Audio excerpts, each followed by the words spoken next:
Aleluia. Glória a Deus. Que palavra forte. Incomparável. Como exprime bem quem é Deus. Aleluia. Que lugar é esse que nós nos encontramos esta noite? Aleluia. É um lugar diferente. É um lugar de descanso. É um lugar de renovação.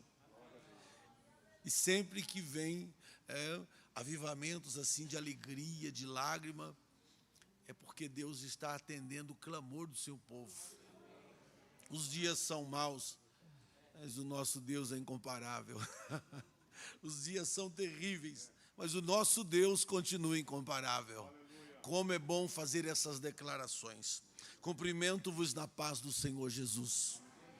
Quero carinhosamente agradecer meu pastor por esta oportunidade tão rica, tão fértil, de poder ministrar nesse altar.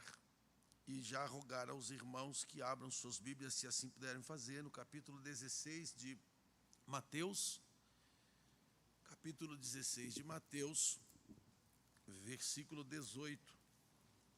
Eu tenho uma palavra, como aqui foi lido pelo nosso companheiro, pastor Lucas, e como foi louvado, que são incomparáveis as promessas. A palavra de Deus é espírito e vida.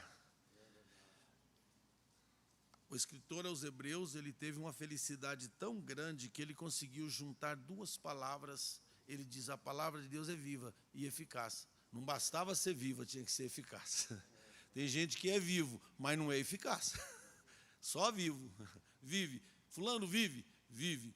E daí para frente? Mais nada. Mas a palavra não, ela é viva. E se ela é viva, diz o João Evangelista, o Senhor Jesus diz que a palavra é espírito e vida. Por isso ela é viva. E é por isso que acontecem essas coisas no nosso meio. Capítulo 16, versículo 18. E desta palavra maravilhosa, eu trago uma porção dela, de alguns versículos que estudaremos neste culto, com muita humildade, usando a palavra culto de ensino, pensando na minha pequenez, mas vamos lá. O poder não é meu mesmo, é de Deus, e a palavra também não é minha, é de Deus. Se houver efeito, é dele. Se houver glória, é para ele. Se houver milagre, é tudo para ele. Nós, servos. E se não bastasse ser servos, ainda é de barro. Ainda tem mais esse problema. Vamos lá? Diz assim a palavra do Senhor. Pois eu também te digo que tu és Pedro, e sobre esta pedra edificarei a minha igreja, e as portas do inferno não prevalecerão contra ela. Eu vou tomar apenas duas palavras daqui para formar uma breve introdução, para irmos a um outro texto que vou me deter um pouco mais. A primeira palavra, eu não vou aqui entrar nessa questão que já é muito conhecida da igreja, a pedra, Pedro, e a rocha no qual está firmada a igreja Jesus, não vou entrar.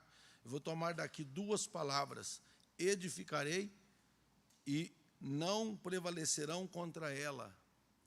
Nós somos a igreja do Senhor, e a expressão que Jesus usa aqui, quando ele está falando no grego, é edificarei, é construtor de casas. Seria como se ele fosse um grande empreiteiro de obras e construísse muitas casas. O escritor aos Hebreus diz que essa casa somos nós. Nós somos essas casas que o construtor de casas, o edificador Jesus Cristo, está edificando. Nós somos estas casas, e poderíamos ler, não, acho que não vai tomar nosso tempo, Hebreus 3 e 6. É um culto de palavra, então, quanto mais palavra, mais bênção de Deus, né? Hebreus 3 e 6, e eu não sei se seria de mau alvitre imaginar que, se o Senhor é o edificador de casas, a igreja também casas, os pastores, os obreiros, os líderes seriam operários dessa obra, aqueles que auxiliam o Senhor. E eu acho incrível, eu gosto muito daquela palavra de João 16:20, que ao invés do Senhor colocar nós como auxiliar, Ele coloca Ele como auxiliar, cooperando com eles o Senhor e confirmando os sinais pela palavra, ou a palavra pelos sinais, enfim. Mas Cristo, como Filho sobre a sua própria casa, o qual casa somos nós, se tão somente conservarmos firme a confiança e a glória da esperança até o fim. Nós somos estas casas que o construtor de casas edifica. E ele está dizendo, eu sou o edificador das casas e vou formar muitas casas. Essas muitas casas recebem o nome de igreja. Aí vem uma palavra depois que diz, e as portas do inferno não prevalecerão contra ela. E eu fiquei pensando, mas porta não prevalece, porque porta não sai do lugar. Como as portas poderiam prevalecerem? Será que nós queríamos entrar em algum lugar e essa porta estaria fechada? Mas ele diz que é porta do inferno. Por que é que eu vou querer entrar numa porta do inferno? A porta do inferno não prevalecerão. Aí, estudando um pouco mais minuciosamente, entendemos que a palavra que caberia brilhantemente aqui no lugar de porta seriam bloqueios infernais. Ou seja, a igreja que marcha, a igreja que avança. Então, quem está parado, quem está tentando bloquear por barreiras, por pedras de tropeço, como diz, os ardis, as armadilhas, o diabo. Então, o inferno, ele tenta colocar porta, mas como bloqueio. Não para impedir que nós entremos no território dele tão somente, mas para que nós não saiamos do nosso. Vou repetir.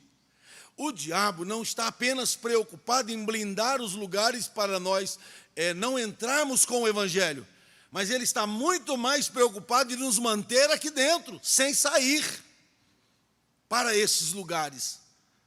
E nisto, nós entendemos que, e aí vamos para a palavra que eu quero ministrar, o trabalho do inimigo é um trabalho calmo, cauteloso e longínquo. Não pense que ele está rondando tua casa de chifre, de rabo, com uma capa preta para assustar seus filhos. Isso aí são mitos. Na verdade, ele é muito mais inteligente que isso. Aliás, a Bíblia diz que ele é mais sábio que Daniel. Ele não faz careta, muito pelo contrário, às vezes ele está mais bonito do que alguém que está servindo a Deus. A aparência ele pode se transfazer, Coríntios, Paulo fala, e como anjo de luz. E se pode aparecer como um anjo de luz, imagina o resto que ele não é capaz de fazer. Lembra, João 10, nós interpretamos assim um pouco apressada a palavra, que o ladrão não vem senão para roubar, matar e destruir. E a gente já acha que o diabo é esse ladrão. Ele também é um ladrão, mas ali não é exclusivo. Porque se você voltar 2 versículos atrás, fala de ladrões, no plural. Quer dizer, ele tem aqueles atributos, roubar, matar e destruir. Mas nós não podemos achar que ele quer destruir só a igreja. Quando ele leva Jesus lá no alto do monte, o que ele fala? Eu te dou tudo isso que você está vendo, todos esses reinos. Jesus disse, mas o que você quer? Me adora. Eu quero adoração. Se curva. Imagina que triunfo para o diabo. Deus me expulsou de lá. Agora o filho dele é meu servo. O filho dele está na minha igreja. O filho dele me adora. Olha que loucura que o diabo... Foi uma tentativa dele. Mas ele não tentou isso só com Jesus. Ele faz isso todo dia. Ele não quer destruir a igreja. Para quê? Ele quer esfriar a igreja. Ele quer desarmar a igreja. E ele quer fazer com que a igreja, ou a igreja no sentido individual, que membros desta igreja o adorem. Porque não tem graça nenhuma para ele matar a gente. O que é triunfo para ele é aquele que cantou ao Senhor, louvou ao Senhor, adorou o Senhor, ir lá adorar ele, ir lá aplaudir ele, ir lá fazer a vontade dele. É isso que ele quer. E ele não tem pressa, ele não está apavorado, ele não está alucinado, ele é calmo. As suas armas, elas são montadas com calma. Quando Paulo fala de ardis, astuta, cilada, veja, não basta ser cilada, tem que ser astuta. Quando Eva é repreendida pelo Senhor, olha o que ela diz para o Senhor: o diabo, a serpente, me enganou. Veja, ele não foi truculento com Eva, ele não tentou incorporar Eva, ele não agrediu Eva, ele não assustou Eva, ele dialogou com ela. Por isso que eu, já fazendo até uma entrada no texto que vou falar, nós da última geração, acredito eu, pelos sinais, precisamos ter aquele dom que Paulo fala, o dom de discernimento de espírito, meus irmãos. Porque hoje na internet e na televisão está aparecendo tanta gente com o nome de crente, igreja evangélica, não sei o que e não sei o que lá. E muitas, me perdoem dizer isso aqui, mas eu vou dizer de uma forma bem sintética para não prejudicar ninguém. E muitas delas, não estou dando nome, elas estão transvestidas de igreja, usadas pelo mal para desarmar a igreja, para tirar da igreja a autoridade, para tirar da igreja a força, para tirar da igreja o que ela tem de melhor, que é a unção do Espírito Santo e o poder da palavra. Ele não importa que a igreja esteja cheia de gente vazia. Ele não importa que haja uma multidão. E às vezes nós comemoramos, olha, tem 50% de evangélicos no país. Não caia nessa armadilha, porque os fiéis sempre foram pouco. Olha, desde o começo, não caia nessa. E aí o nosso povo começa a comer tudo. Há uma fome exagerada por tudo que está na internet. Falou que tem Bíblia, falou que tem pastor, que é pastora, que é não sei o quê. Nós já pegamos, pegam o hino, vão cantando, sem olhar de onde está vindo. E quando eu concluir esta palavra de hoje, eu garanto que muitos vão chegar em casa e vão fazer um verdadeiro check-up em tudo que se chama Deus dentro da sua casa. Livros, hinos, vídeos, pastores de internet que estão cada dia mais preparados para nos seduzir com palavras encantadoras, mas o Evangelho, ele não traz, às vezes, palavras encantadoras. Às vezes, para trás de mim, Satanás, diz Jesus para Pedro. As palavras do Senhor, elas não são maquiadas e modeladas para que eu não fique triste ou magoado. A palavra de Deus é a palavra de Deus para todo mundo. Ah, mas eu não gosto dela desse jeito, não tenho o que fazer. Eu não observo desse jeito, não tenho o que fazer. Eu não creio desse jeito, não tenho o que fazer. Porque ela já foi declarada pelo Senhor. Amém, igreja? Então, as portas do inferno significam bloqueios, armas, ardis, astutas ciladas que Satanás vai colocar para coibir e impedir a marcha da igreja. E eu vou dar um exemplo disso hoje. Espero que Deus me dê graça para falar nesse tempo que nós temos a partir de agora. Abre, por gentileza, sua Bíblia em Samuel 17. 1 Samuel. Aleluia. Eu fiz algumas anotações para não esquecer, mas eu creio que eu vou lembrar aqui para ser rápido, que assim, sem esboço, a gente fala mais rápido. Mas, como eu estou ficando velho, eu pego ele aqui.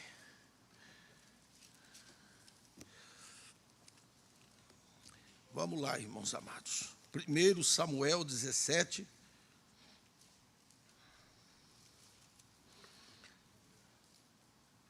Verso 4. Perdão. Então saiu do arraial um filisteu, um homem guerreiro, cujo nome era Golias, de Gate. Ele tinha altura de 6 côvados, dizem que é quase 3 metros.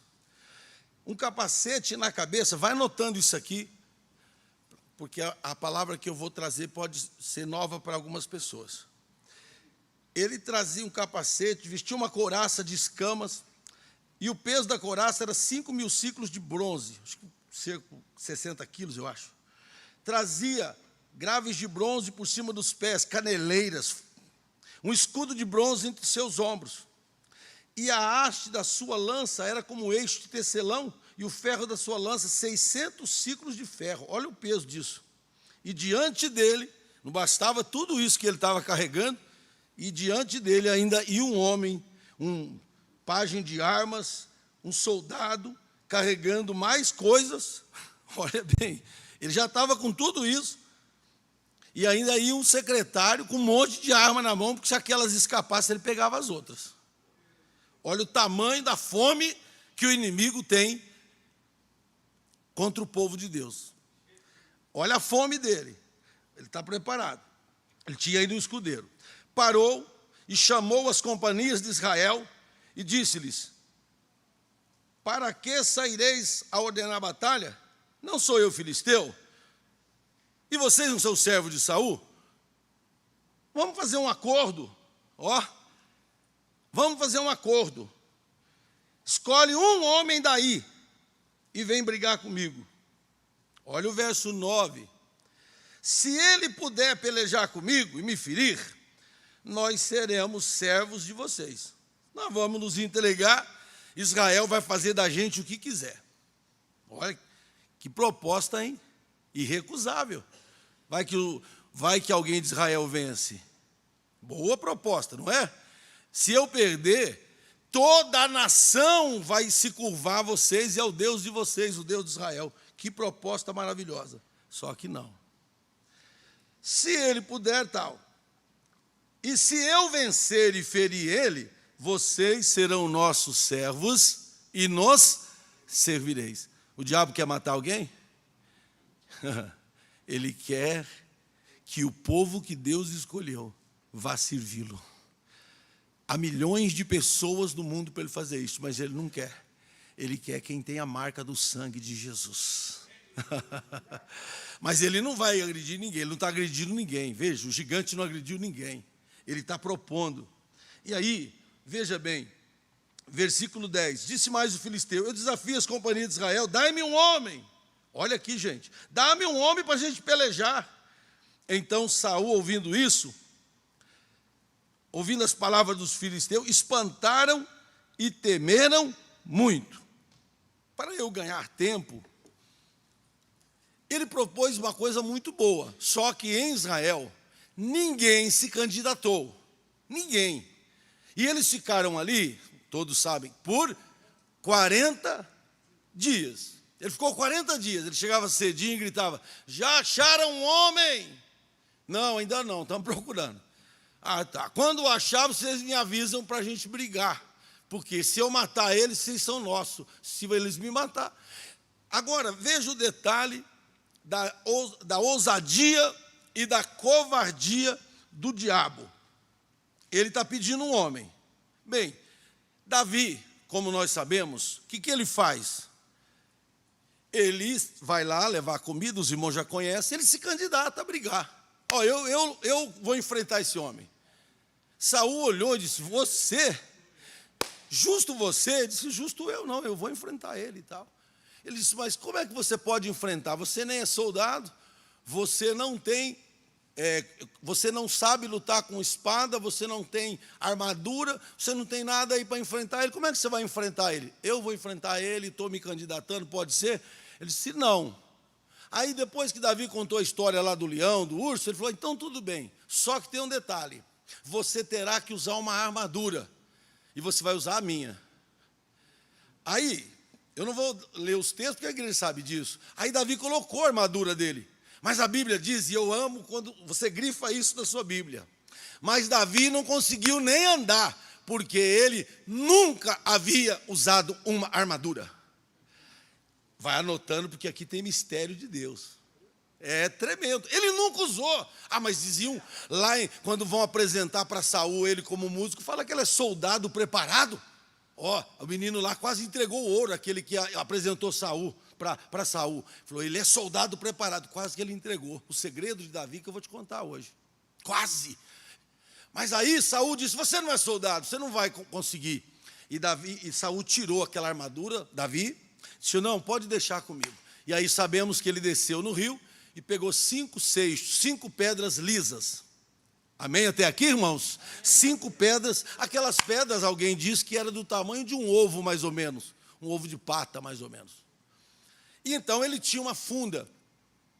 Ele vai enfrentar o gigante, fica cara a cara com o gigante, roda a funda, coloca uma das 5 pedras que ele pegou, e ele era bom, acertou a primeira, na cabeça do gigante, cortou a cabeça do gigante e glorificou a Deus. Amém? Agora, a pergunta é, por que Davi usou uma funda? Se o convencional era ele usar uma outra. Tanto que para matar o gigante, o que ele usou? Uma espada. Não dá para matar com pedra, ele desmaiou só o gigante. E ele ia levantar logo, por isso que ele correu. Ele correu para cortar logo a cabeça do gigante, porque ele sabia que do tamanho que o gigante era, logo ele ia acordar. E se ele acorda, então Davi correu e pegou emprestada a espada do gigante, cortou a cabeça dele, ergueu a cabeça e disse, vamos ver quem manda nesse pedaço aqui. Ah, isso é muito lindo. Só que aqui tem um detalhe para a igreja do Senhor Jesus. E especialmente eu fiquei feliz que vi bastante obreiros nessa sexta. E essa palavra é muito forte para o ministério. Gostei muito de ver os companheiros aqui. Vamos para o capítulo 13, que eu vou te contar o segredo dessa batalha aqui. Vamos lá. 13:2. Vai dar tempo. Vou correr aqui, vai dar tempo. 13:2. De 1 Samuel. Saul escolheu 3.000 homens para ir com ele. Olha lá, 3.000 homens. Saul estava no início do governo dele nessa época. Aí, esses homens foram com ele. Só que olha o versículo 6. Olha o versículo 6. Vendo, pois, os homens que estavam... vendo, pois, os homens de Israel que estavam em angústia, porque o povo estava apertado, o povo escondeu pelas cavernas, pelos espinhais, pelos penhascos, pelas fortificações e pelas covas. Olha que coisa de louco. Agora, se nós pegarmos o capítulo 14, deixa eu ver se é o 29. Olha aqui, o 29, 14 e 29. Eu estou correndo, irmãos, porque é muito comprido isso aqui, senão não vai dar para eu concluir, vai ficar feio. Meu pai tem turbado a terra. Ora, vede como me aclararam os olhos só porque eu pus um pouquinho de mel na boca. Ouça isso, irmãos. Primeira coisa importante aqui. Saul vendeu a nação para os filisteus e usou duas estratégias para minar Israel, para Israel ser dominado pelos filisteus e darem um cargo para Saul lá. Você vai entender aqui no texto. O que ele fez? Ele proibiu os soldados dele de comer. Imagina, você guerrear dia e noite sem comida. E Jonatas, o filho dele, não escutou ele falar isso. E ele estava com uma fome violenta. E ele pegou um pouquinho de mel e pôs na boca. Falou, rapaz, teu pai falou que vai matar. Ele amaldiçoou, não é para comer. Falei, como nós vamos guerrear sem comer? Por quê? Todo o exército fraco seria presa fraca. Tá bom isso para a igreja? Uma das armas do diabo para enfraquecer a igreja, tirar dela o alimento espiritual. Fazer com que os cultos de ensino e a escola dominical fiquem desertas. E os congressos e os cultos de avivamento, que são importantes, mas não são alimento, são alegria. Mas o alimento é a ministração, como nós estamos aqui, sentados para ouvir. Ouvir a palavra de Deus, ser nutrido pela palavra de Deus, ser purificado pela palavra de Deus, porque quem limpa é a palavra, quem convence pelo Espírito é a palavra, quem fortalece é a palavra. Vós já estáis limpos pela palavra, purificados, regenerados pela lavagem da palavra. A palavra de Deus é quem faz o serviço na alma do homem, porque a Bíblia fala que ela vai entre a alma e o espírito, entre junto e medula. Sabe que lugar é esse? É o lugar onde está o livre-arbítrio. Esse cômodo é onde está o livre-arbítrio, ninguém pode entrar, nem Deus pode tocar, porque Ele deu a liberdade, Ele não pode tomar. E nesse lugar só a palavra vai. Conversa de homem não vai, filosofia não vai, psicologia não vai. Esse cômodo, só a palavra chega. E quando chega, resolve. E quando chega, liberta, renova, fortalece, esclarece. Aleluia! Quando a palavra chega nesse cômodo, ela derruba a confusão. Ela derruba as heresias. Ela limpa. O sujeito andando para lá e para cá. comendo tudo quanto é tipo de comida, daqui a pouco está com o estômago apodrecido de tanta coisa. Não, ele tem firmeza. Ele diz: eu estou indo para a igreja, no culto de ensino, na escola, eu vou comer pão verdadeiro, pão limpo. Oh, aleluia, glória a Deus, aleluia. Então Saul proibiu comer. Gente, você já viu falar isso? Você pega o teu trabalhador, o teu soldado, corta a comida dele para ele ganhar a guerra. Pastor, mas está ruim não, vai piorar. Meu Deus, pastor. Irmãos, a igreja, muitas, eu não estou falando nossas, estou falando igrejas, já perderam a força completamente. Está numa apatia violenta. Só vai se for emocional. Se não tiver alguém de nome, não vai. Aqui em Ribeirão Preto, nós estamos no céu, igreja. O nosso vocal cantando aqui são de casa, e a igreja se alegrando, falando língua, glorificando, irmão. Isso aqui não, dá um glória aí, me ajuda aí. Isso aqui não é brincadeira. Por aí então apaga a luz, acende uma luz do pregador, ele senta, fica bonitinho, faz maquiagem, põe aquelas roupas apertadas, faz tudo quanto é coisa, porque não tem palavra. Mas aonde tem palavra, não precisa inventar moda, não precisa fazer coisas estripulias, não precisa apagar a luz, não precisa focar, não precisa nada disso. A palavra vai sozinha fazendo, curando, libertando, batizando, renovando, purificando e preparando para ir para o céu. A palavra é viva. E não precisa ninguém empurrar, não, ela vai sozinha porque ela é viva. Não precisa ninguém maquiar. Deixa eu dar uma ajeitada aqui para ver se o povo recebe. Não precisa, fica tranquilo. Porque ela chega no coração e aí o Espírito começa uma obra dentro da vida da pessoa. Glória, glória, glória a Deus. Oh, Jesus, me ajuda. Olha agora, vamos ver. Capítulo 13 ainda. Verso 17. Só as 4 primeiras palavras desse versículo. E os saqueadores, eu gosto mais da minha versão.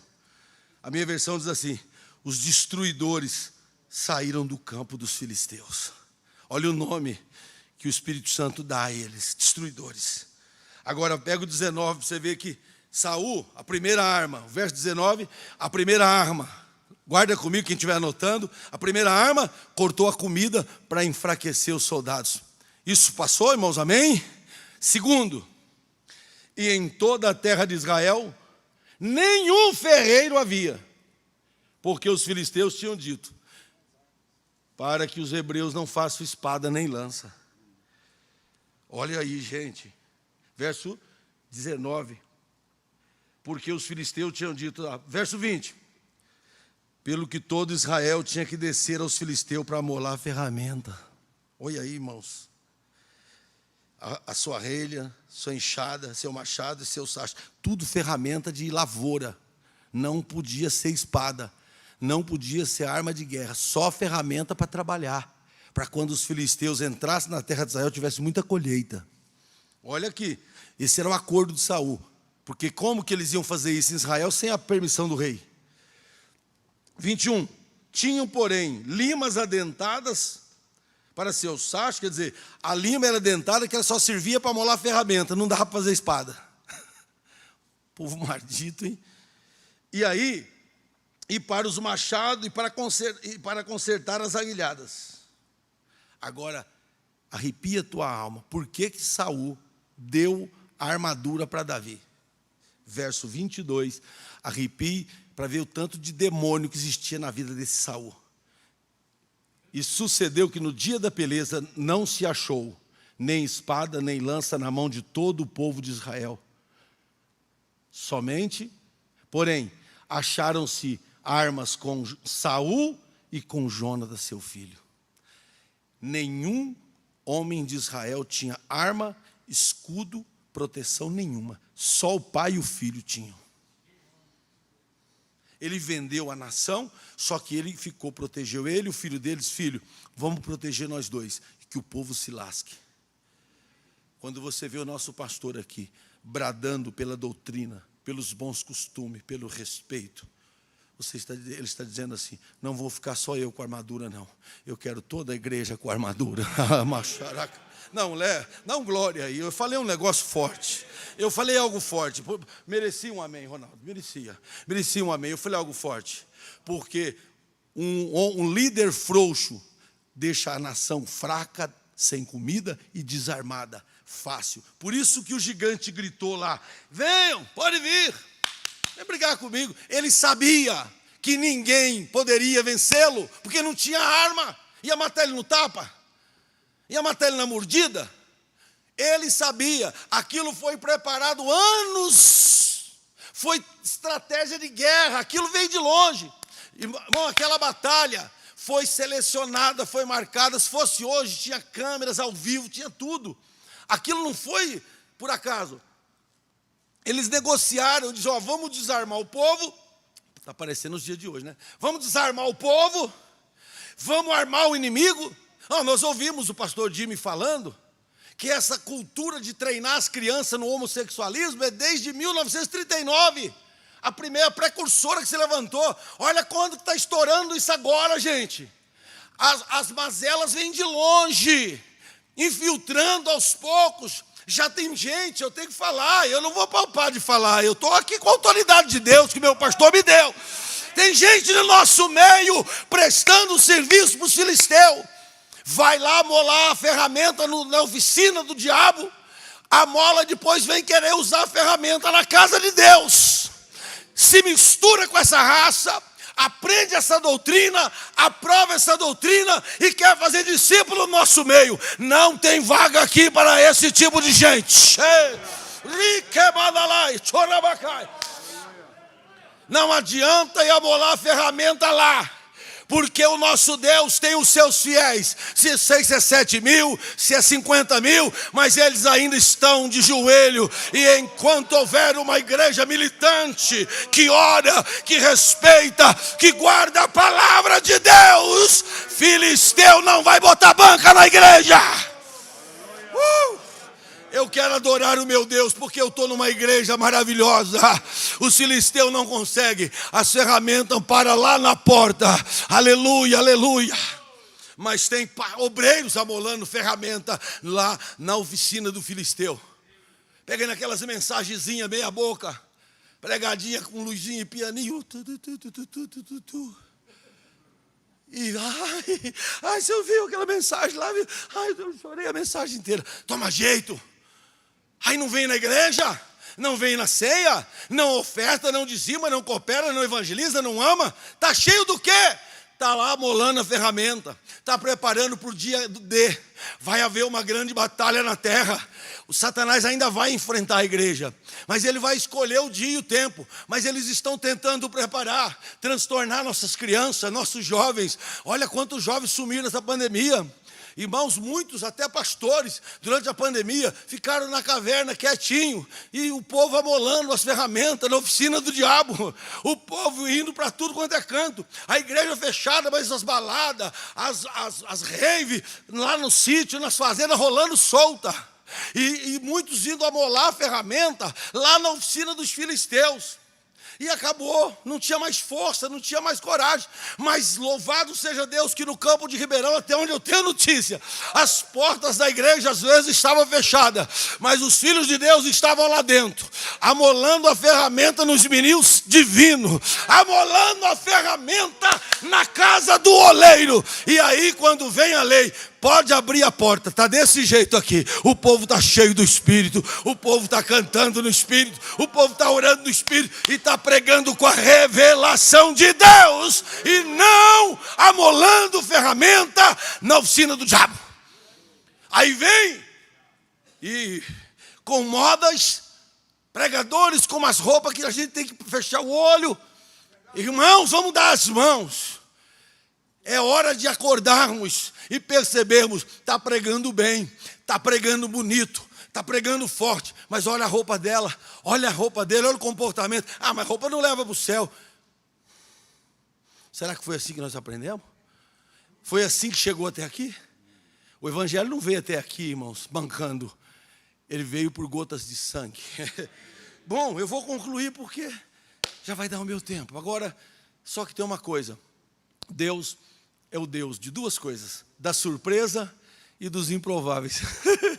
Quando Saul está fazendo toda aquela lambança, sabe o que é que o Senhor falou? Samuel, eu já rejeitei Saul, Ele disse, Senhor, o estilo dele trabalhar não é meu. Irmão, não adianta fazer coisas pelos cantos, pela escondida, porque uma hora Deus vai dizer, eu não quero mais você. E ele disse, Samuel, eu não quero mais ele. E o que o senhor vai fazer? Eu já tenho um homem, segundo o meu coração. E olha, irmão, coisa linda. Enquanto o povo de Israel fazia eu não sei o quê, porque eles não tinham arma, Davi lembrou de uma arma de guerra muito antiga, a funda. Irmãos, eu não vou ler os versículos, não vai dar tempo, mas depois vocês sabem que está na Bíblia. Tem exército de fundeiros e também chamavam de fundilários ou fundiários, que eram os exércitos das fundas. Era a surpresa, porque eles esperavam espada, esperavam flecha, e aí vinham os fundeiros lá, como quem não queria nada, de repente começava a soltar a funda e destruía tudo. E o que Davi pensou pelo Espírito Santo? Bom, não pode lutar com armas, eu não posso ter espada, então eu vou treinar com a funda. Quem sabe um dia pode precisar. Eita, glória a Deus. O Espírito de Deus vai movendo homens consagrados. Às vezes lá no meio do gado, lá no meio do pasto, e o Senhor vai dando para ele ferramenta, e ele diz, eu estou tão calado aqui, calma, tua hora vai chegar, quem sabe tu será o improvável e a surpresa de Deus no meio de uma batalha. Aí ele vem com aquela funda e diz, como é que você vai brigar comigo, garoto? Eu estou brigar com você do meu jeito aqui e tal. Falou, mas você não tem nada, você está com um pauzinho na mão aí. E você acha que eu sou cachorro? Olha aqui meu aparato. Davi falou, não, eu estou indo aqui em nome do Senhor dos Exércitos. Você não vê. Irmãos, o que você está vendo, o que nós estamos vendo aqui, é 1% do que Deus está agindo essa noite. Aqui tem anjos espalhados por todo lado, irmão. Miríades angelicais para nos proteger, porque as portas do inferno continuam tentando nos barrar. Então ele fala, você vai brigar comigo com esse pau? Ele jogou o cajado no chão e falou, não é com esse pau não, rapaz. Eu vou em nome do Senhor dos Exércitos. Ele disse, então não vai ter briga, porque o Senhor vai vir aqui. Eu falei, espera um pouquinho que você vai ver. Rodeou a funda e pá no meio da testa. Foi lá e cortou a cabeça dele. Eles passaram muitos anos preparando para derrotar o povo de uma única vez. E Deus preparou um homem só para derrotar todos eles de uma única vez. Para eu encerrar 2 Coríntios. Eu não dá, irmão, tinha muita coisa. Mas lógico, está ótimo. Já entreguei a mensagem. Vocês receberam essa mensagem? Amém, irmãos? 2 Coríntios 10:4. Só essa. Glória a Deus. Por quê? Quer ler comigo? Se quiser, leia, porque eu vou parar aqui agradecendo meu pastor.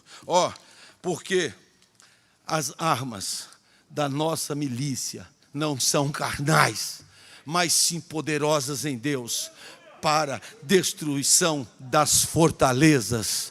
Portas do inferno que se levantam lá onde o companheiro trabalha, onde a irmã está, onde eu estou. Essas portas, elas serão destruídas, não com armas do diabo ou dos homens. As armas são de Deus, porque a nossa luta não é contra a carne e nem contra o sangue, mas sim contra principado, potestades. Irmão amado, e eu encerro dizendo para você, a palavra não prevalecerão contra ela. No grego, sabe o que é? É apertar em círculos até demover do lugar mais alto para um lugar inferior. Quando diz, as portas do inferno não prevalecerão contra a minha igreja, o Senhor Jesus está dizendo assim, Ele vai apertar vocês, para tirar vocês do lugar celestiais e colocar no inferno, no lugar inferior, lugar inferior. Mas eu garanto a vocês, eu venci o mundo, então glorifiquem o meu nome, porque as portas do inferno não vão rodear vocês até tirar do lugar que eu comprei com meu sangue para que vocês estivessem. A vitória é nossa, irmãos, pelo sangue de Jesus. O 5, já vou... Meu Deus, já deu. Vai lá, o 5. Porque as armas... O 5, verso 5. Destruindo argumentos. Tem muito, hein? Altivez que se levanta contra o conhecimento de Deus e levando cativo todo o entendimento à obediência de Cristo. Deus abençoe. Obrigado, meu pastor.